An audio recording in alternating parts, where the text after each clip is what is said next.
Hopefully you can hear me okay.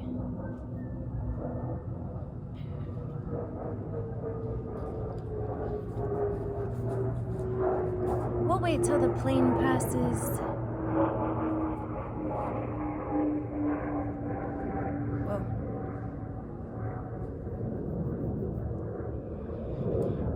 Sorry, it's taken so long.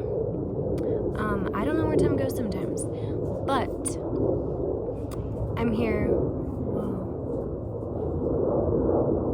I don't know if it's alive. Watch. I don't know. Let's see if I can show you. See it?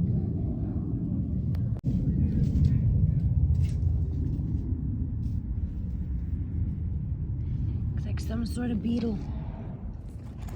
Okay. Hey, stay away from the mildew. So, we are back with... Here. We are back with the third initiation. And if you haven't watched the other two, or the first one, Vasilisa the Wise, I really recommend that you do. Mostly because I want you to hear the story that we're now breaking up, if that makes sense. Now that we're breaking up. Just joking. But I also plan to mix in a little bit of a video that I took on a hike of a river that was really pretty. So I was like, I could use my myself as the background and that as what you're watching, or you can I don't know what I'm gonna do here. She doesn't know.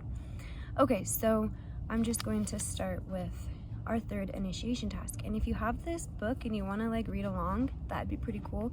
I'm on page 91 right here.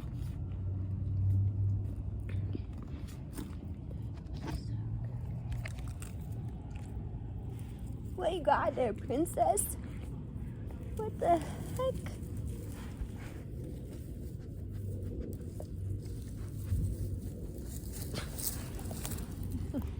Okay, we'll get started. Don't mind this, just pretend you're a flower and I'm reading to you. Okay. The third task, navigating in the dark. In this part of the tale, the dead mother's legacy, the doll guides Vasilisa through the dark to the house of Baba Yaga. These are the psychic tasks of this time. Consenting to venture into the locus of deep initiation, which is entering the forest, and beginning to experience a new and dangerous feeling, Numnin. And I looked up what that means, and it means a spirit or a divine power. So you're experiencing the new and dangerous feeling, Numen, of being in one's intuitive power. Learning to develop sensitivity as regards direction to the mysterious unconscious and relying solely on one's inner senses. Learning the way back home to the wild mother, heeding the doll's directions. Learning to feed intuition, which is feeding the doll. Letting the frail know nothing maiden die even more. And shifting power to the doll, which is intuition. Vasilisa's doll is from the provisions of the old wild mothers. Dolls are one of the symbolic treasures of the instinctual nature. In Vasilisa's case, the doll represents La Viracita, the little instinctual life force that is both fierce and enduring. No matter what mess we are in, it lives out a hidden life within us. For centuries, humans have felt that dolls emanate both a holiness and mana, an awesome and compelling presence which acts upon persons, changing them spiritually. For instance, among rustic healers, the mandrake root is praised for its resemblance to the human body, with arms and legs of root and a gnarl for a head. It is said to be charged with great spiritual power. Dolls are believed to be infused with life by their makers. Some are used in rites, rituals, hoodoo, love spells, and general mischief. When I lived among the Cuna in the islands of Panama, their small wooden figures were used as markers of authority to remind one of one's own power. Museums throughout the world are filled to overflowing with idols and figurines made of clay, wood, and metals. The figurines from Paleolithic and Neolithic times are dolls. Art galleries are filled with dolls. In modern art, seagulls, life-size, gauze-wrapped mummies are dolls. Ethnic dolls fill railway gift shops and the gas stations on major interstates. Among royalty, dolls have been given as gifts since ancient times as token of goodwill. In rustic churches throughout the world, there are saint dolls.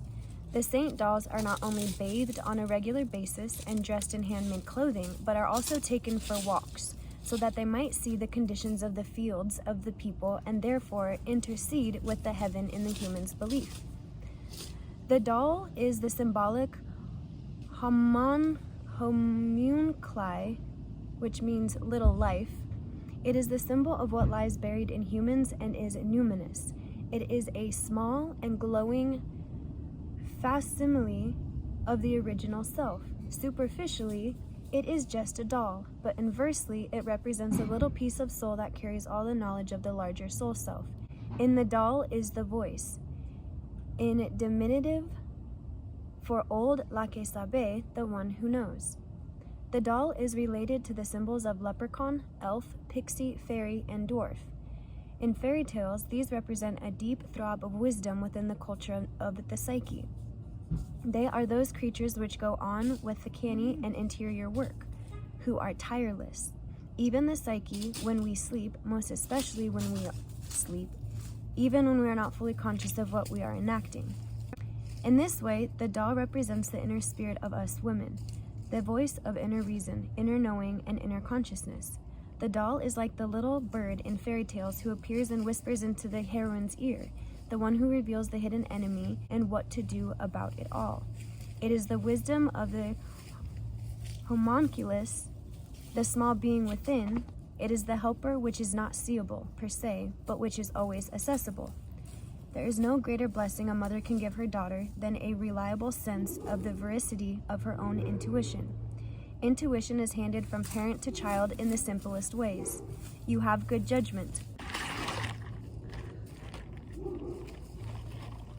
You have good judgment. What do you think lies hidden behind all this? Rather than defining intuition as some unreasoned, faulty quirk, it is defined as truly the soul voice speaking. Intuition senses the directions to go in for most benefit. It is self-preserving, has a grasp of underlying motive and intention, and chooses what will cause the least amount of fragments in the psyche. The process is similar in the fairy tale. Vasilisa's mother has set an enormous boon on her daughter by binding the doll and Vasilisa to one another. Being bound to one's intuition promotes a confidence reliance on it, no matter what. It changes a woman's guiding attitude from what will be, and let me see all there is to see. What does this wild intuition do for women? Like the wolf, intuition has claws that pry things open and pin things down. It has eyes that can see through the shields of a persona. It has ears that hear beyond the range of mundane human hearing.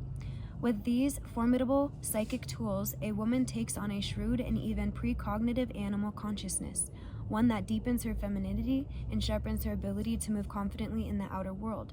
So now, Vasilisa is on her way to gain an ember to rekindle the fire. She is in the dark, in the wilds, and can do nothing but listen to the inner voice coming from the doll. She is learning to rely on that relationship and is learning to yet one more thing, learn to feed the doll. What does one feed intuition so that it is consistently nourished and responsive to our requests to scan our environs? One feeds it life. One feeds it life by listening to it. What good is a voice without an ear to receive it? What good is a woman in the wilds of a megatropolis or daily life unless she can hear and depend on the voice of La Que Sabe, the one who knows? I've heard women say it, if not hundreds of times, then 1,000 times. I knew I should have listened to my intuition. I sensed that I should not have done such and such, but I didn't listen. We feed that deep intuitive self by listening to it and acting upon its advice. It is a personage in its own right, a magical, dollish-sized being which inhabits the psychic land of the interior woman. In this way, it is like the muscles in the body. If a muscle is not used evenly, it withers. Intuition is exactly like that. Without food, without employment, it atrophies. The feeding of the doll is an essential cycle of the wild woman archetype, she who is the keeper of hidden treasures. Vasilisa feeds the dolls in two ways. First, with a bit of bread, a bit of life for this psychic venture, and secondly, by finding her way to the old wild mother, the Baba Yaga, by listening to the doll at every turn and every fork in the road. The doll indicates which way is home. The relationship between the doll and Vasilisa symbolizes a form of empathetic magic between a woman and her intuition. This is the thing that must be handed down from woman to woman, this blessed binding, testing, and feeding of intuition. We, like Vasilisa, strengthen our bond with our intuitive nature by listening inwardly at every turn in the road. Should I go this way or this way? Should I stay or go? Should I resist or be flexible? Should I run away or towards? It is this person, event, virtue, true, or is it false? The breaking of the bond between a woman and her wildish intuition is often misunderstood as the intuition itself being broken. That is not the fact. It is not the intuition which is broken, rather the matrilineal blessing on intuition, the handing down of intuition, reliance between a woman and all females of her lines who have gone before her. It is that long river of women that has been dammed. A woman's grasp of her intuitive wisdom may be weak as a result, but with exercise it will come back and become fully manifested. The dolls serve as talesmen. Talesmen are reminders of what is felt but not seen, what is so but not immediately obvious. The talismanic numen of the image of the doll reminds us, tells us, sees us what's ahead. This intuitive function belongs to all women. It is a massive and fundamental receptivity. Not receptivity as once touted in classical psychology, that is, as a passive vessel, but receptivity as in possessing immediate access to a profound wisdom that reaches down into women's every bones. And there we have the fourth task, which is navigating in the dark. And so, if you guys remember, with Vasilisa's doll that she has in her little pocket, it's her doll that navigates her whole way to Baba Yaga. And it's her reminding herself that it's her mom that gave her that little doll. It's her mom who taught her all of the things that is really needed. And I think sometimes we might think that something is taken from us way too soon, or that, we didn't get everything that we needed to know from them. But like this story says, it's a river that is ever flowing through generation of generation. What they pass on to you is so bone deep that it will even seep into your future generations, whether it be your daughter or your son, whatever. We can teach a little wild wolf. I don't know that one yet, but we're learning how the wild woman works. But yeah, I think that it's really important for us to remember that there is that voice inside us that can guide us no matter where we go. I wanted to kind of share, this just popped into my mind. Looking back on it, I don't know why I never took you guys with. I would make videos right afterwards of a makeup tutorial I did for a concert, but I never really talked about going out and traveling by yourself, and then just doing the whole adventure literally by yourself, absolutely by yourself. And I used to do that all the time. And it was at those moments where my intuition grew so immensely that it was that in itself that would suck me back into wanting to go out again by myself. And I mean literally by myself. No partner, no friend, no family members, no nothing. Just going out on an adventure. And because I was so by myself, and I don't use social media like that, I was literally just able to be by myself, and I would trust myself to do anything. I know I have a hard time with my memory, but I would force myself to find somewhere. I didn't even have a good phone at that time. I was using my dad's old 2001 Nokia. Couldn't get service ever. You couldn't download apps. You couldn't get really anything. But I did have a iPad, but it could only be, used at the hotel. So I would have to look up my destination at the hotel and then either write it down or just hope I could remember it. And I mean, I would find Barnes and Nobles to go to. I would find huge bookstores. And I mean, one of this was right after I blew out my knee. I shared that little incident with you guys. So I had a cane one time. I think, yeah, when I was in San Francisco, I had a cane. When I was in Salt Lake City, that was a lot of fun. Salt Lake City was the one where I wish I would have taken the train, because something told me to just try it. I've never taken a train by myself, or I've never really taken a train ever, but I was too scared. And the train was a straight way to the Barnes & Noble that I wanted to. It would have been like a 10-minute train ride or like a 30-40-minute walk or something goofy, but I was like, I'm going to walk because I'm a little scared. And the whole time it was so frustrating because I was following the train. So I would see people get on and get off, and I'm like, dude, just go do it, just go do it. But I didn't listen to my intuition, and I wish I would have. But with that being said, there was one time where, and this was when I was in San Francisco, and I was getting ready to go to the concert, you know, I was really excited, and I didn't put two and two together that I ordered the lift from my iPad in the hotel room. And then once I got to the venue, I would have no way to get back home because I don't have a phone that has a lift and I don't know anybody there. So I remember it was also cold. It started to rain, which sucked. I was wearing skinny jeans, sandals, like flip-flops, a little pink blazer, and like a white crew neck crop top. And my hair was up in a braid. So I just remember, I think I brought a blanket. Yes, I brought a blanket with me. And just because I was like, whatever. And you know how concerts always have like baggage check? So I just left my blanket with the baggage check. But I had my blanket, and I always want to try to get front row. If I'm traveling to a concert by myself, I'm gonna get front row. And I always did. It was so funny. So I would show up hours before it would start, and I'd just wait in line. And sometimes I would be like the third person in line, and sometimes I'd be the sixth person in line. I was never the very first person, but that's fine. But yeah, I just got in line, and I ended up, the people that were in front of me was like a bigger group of kids. Like they had been camping there. They were all, you could tell they were all friends. They were all really close buddies, and some of them would leave and then some of them would come back. And then there was a couple behind me, and then like behind them, I don't really remember who else was down the line, but I definitely remember the two people in front of me because I ended up like meeting them and becoming friends with them. But I ended up talking to the couple that was behind me first. And I don't really remember. I think she like asked me if I was there by myself or anything, and I was like, yeah.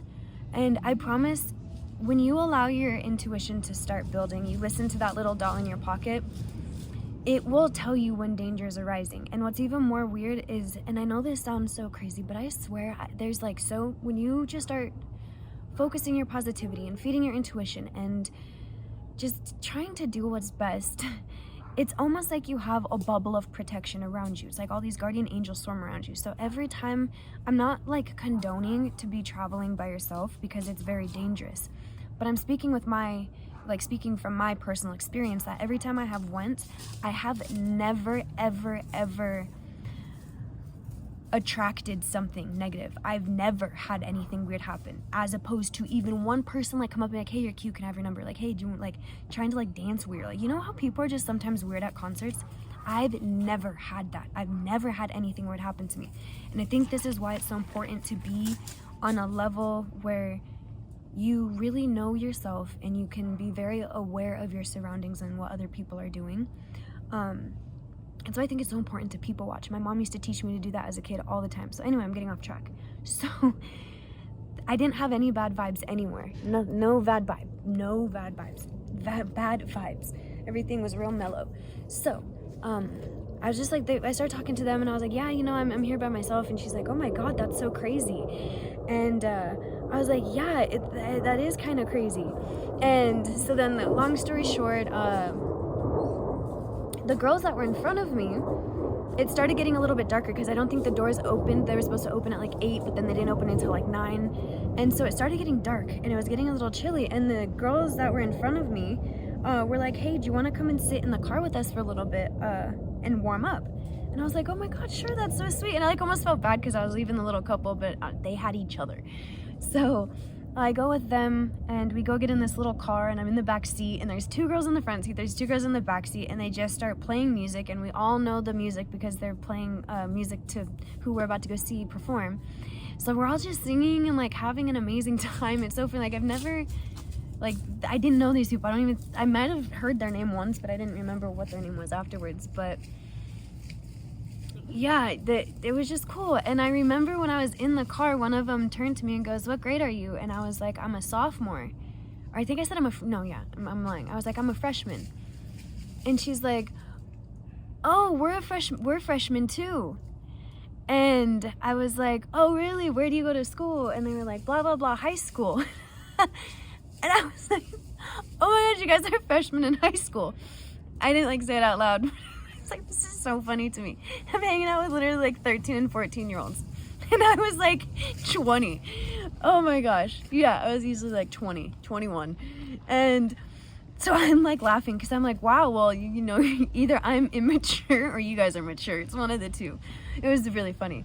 But anyway, we ended up hanging out for a while. We warmed up. We ended up going back in line, going inside, and then we all split up. Like, you know, obviously because I didn't know them. I'm not just like gonna invite myself to hang out with a whole group of high schoolers. That was a little weird after. Not like weird, but I'm just like, I'm literally hanging out with 14-year-olds. What the heck is happening?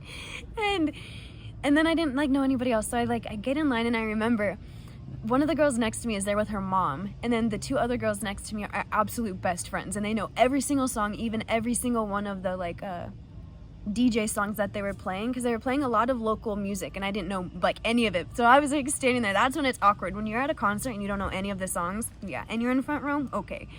So I was just like standing there like, oh yeah, well said. Like, I don't know these words.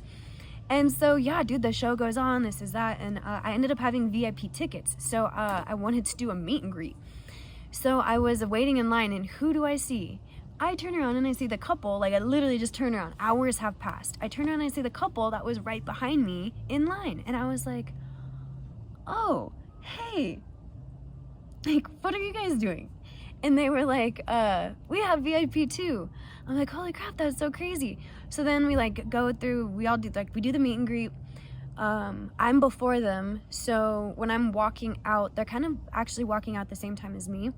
And so she goes, so what are you doing? And I'm like, oh, you know, I'm just gonna go back to my hotel. And she's like, oh, you have a ride? And I was like, I don't have a ride. I was like, that Sarah was not thinking ahead. Gotta think ahead, be a little bit more smart. So I was like, shoot, no, I don't. And my phone's probably dead. Like, my little Nokia was dead. It does not have maps. I don't know where I am. I do not remember the ride from the Uber. So it was a little blessing in disguise. These 2 were absolute angels, like angels. They took me home and to the hotel, and I was absolutely safe. And she gave me her number and was like, dude, if you're ever out here again for another concert, you better call me, and like maybe we can meet up again. And I was just like, you know what? You're right.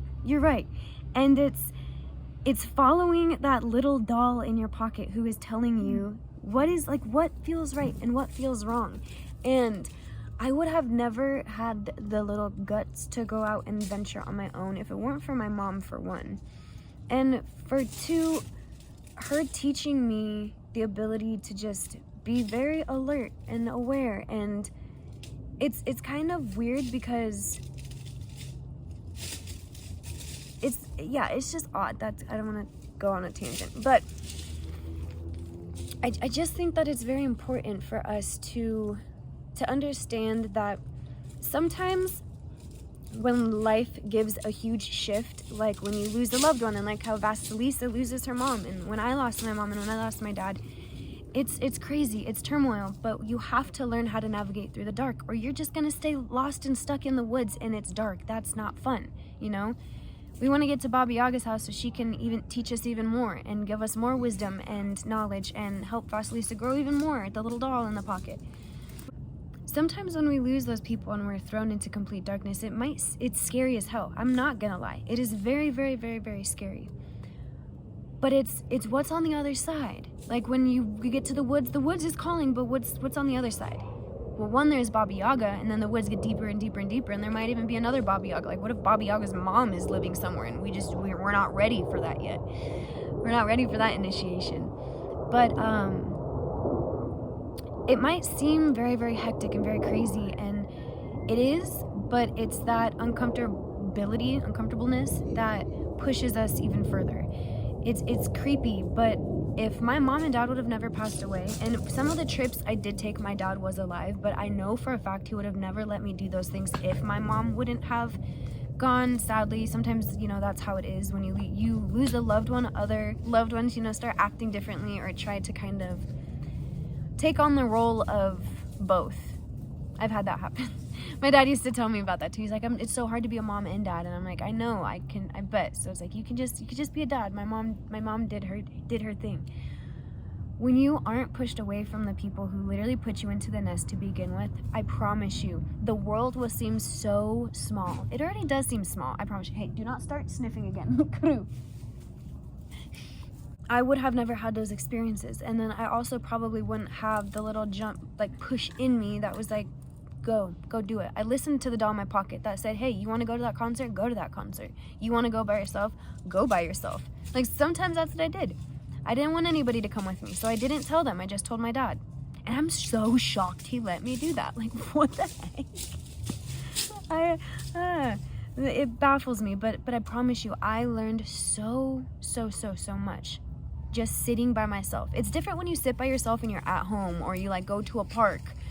When you get on a dang airplane and you fly yourself away and then you're really by yourself, it's amazing. Like, I remember one time I had like my backpack on, some sweatpants, and a t-shirt. I rolled up like the sleeves because it was so hot, and I was just wandering the streets. I was like, I want to see what I can find.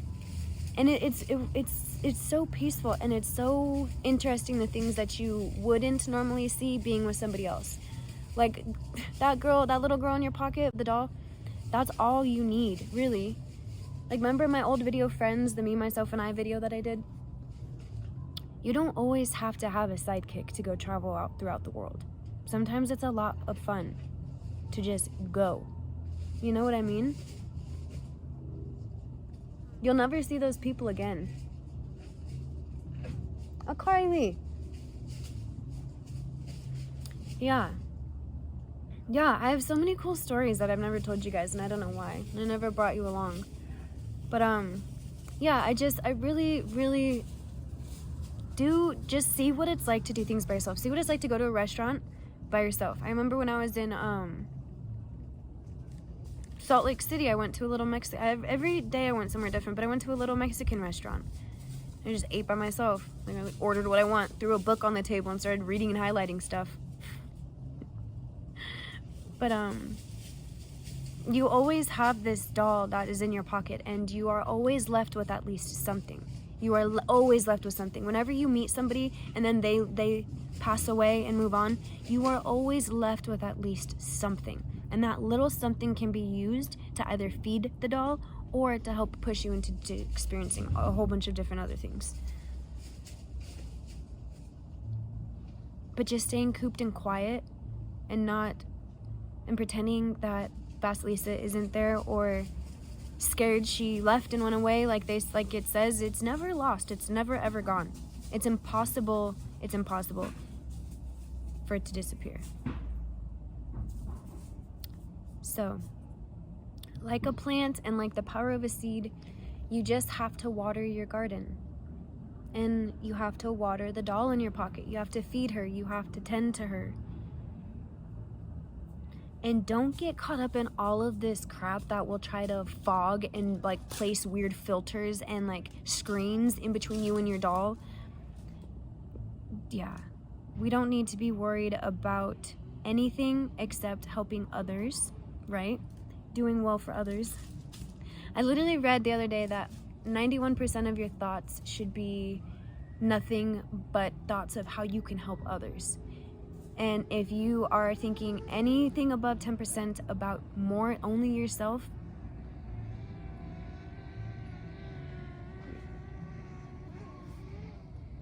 ew. Okay, I'm gonna go in. I don't like drones at all. So, I'm gonna go inside. Sorry to abruptly end. Watch, I'll try to show it to you.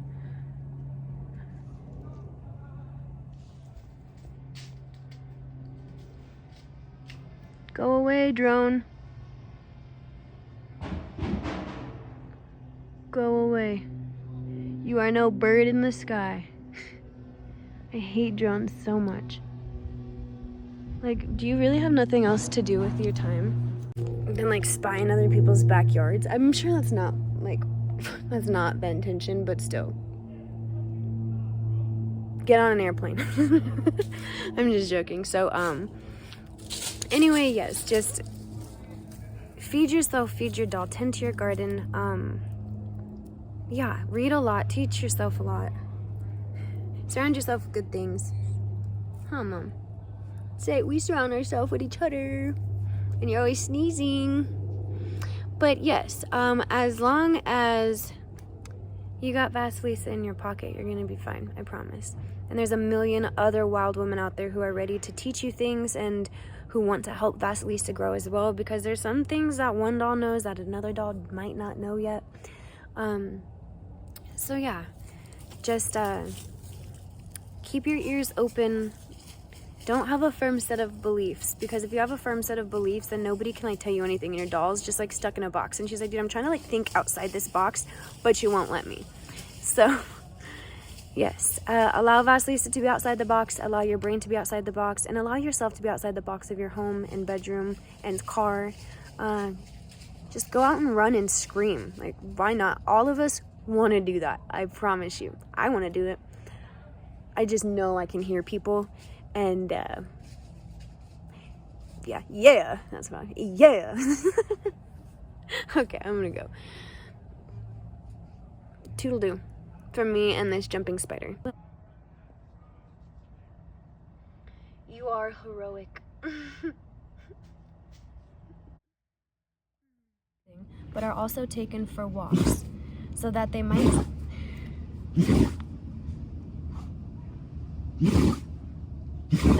bless you.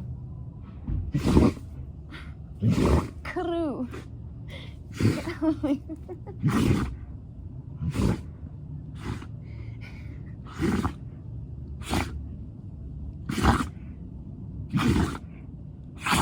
Bless you. What did you get in your nose?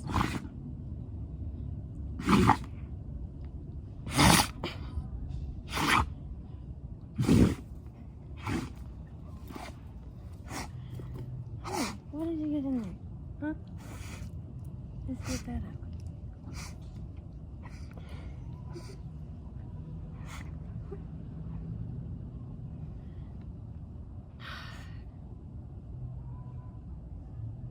And then you just act like nothing happened?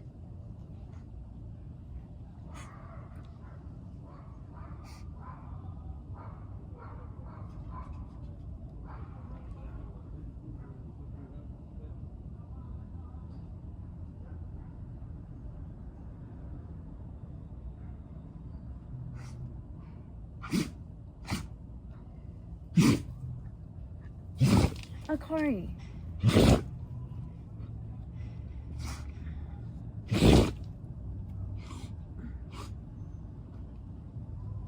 Kuru, go over there.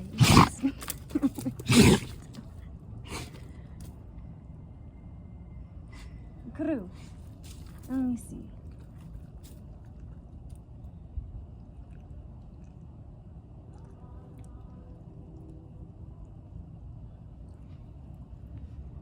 What do you got going on?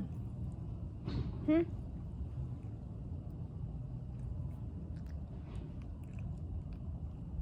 Let me see.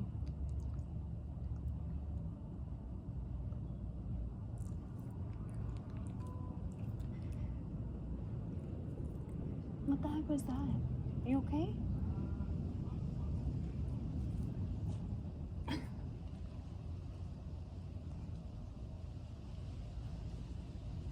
Like, I don't... Did you eat a bee or something? I'm sorry that happened. That's why they don't want kids playing outside.